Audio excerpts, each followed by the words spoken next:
Welcome back to That's Life with John Carver. This is episode number 235. I'm calling this episode So I Can. There's something I've noticed over the years that a lot of people overlook in order to accomplish either a large goal or a small goal.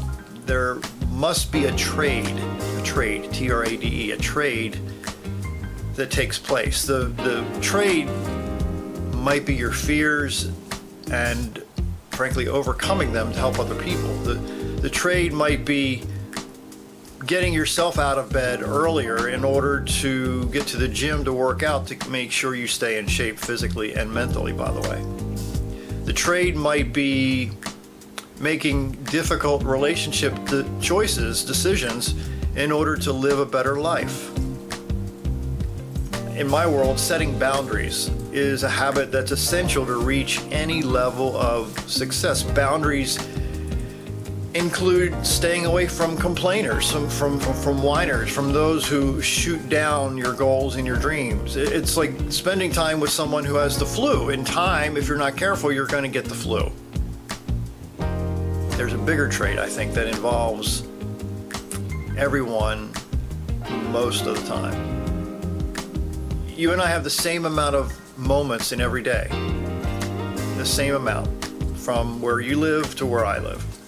It seems that most productive people are intentional how they invest their time versus wasting their time. One of my favorite authors, lived over 100 years ago, his name's Orison Swett Marden. He wrote, quote, "What keeps so many people back is simply unwillingness to pay the price, to make the extension and the exertion, the effort to sacrifice their ease and comfort." The people, it seems, who go places in life understand that they have to do whatever it takes to do what other people have not done to achieve the extraordinary. This involves a mental transaction. It really does. It's not easy. I'm going to not tell you that it's easy. I'm not going to pretend like it's simple.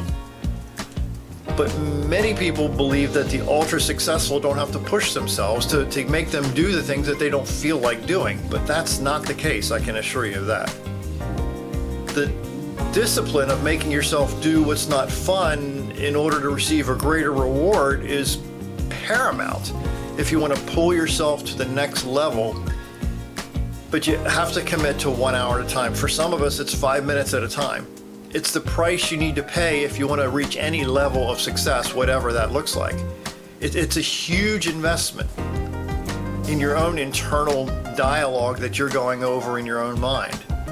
This is where it can get frustrating and crazy at times. If you decide to live in the zone of the uncomfortable, as I call it, you'll be scared out of your mind for a while. And most people run from that zone of being uncomfortable. They run from that zone of panic.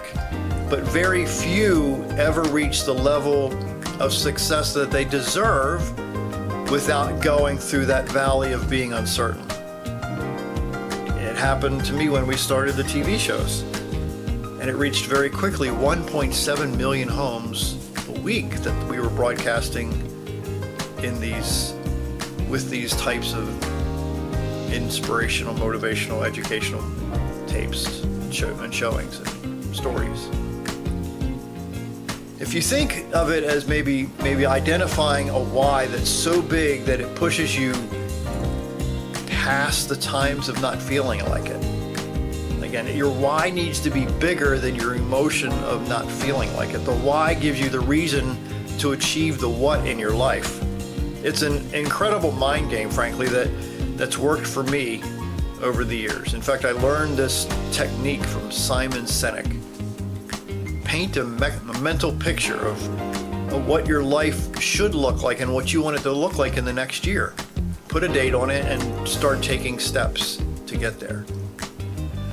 So consider telling yourself these things. You might want to write it down.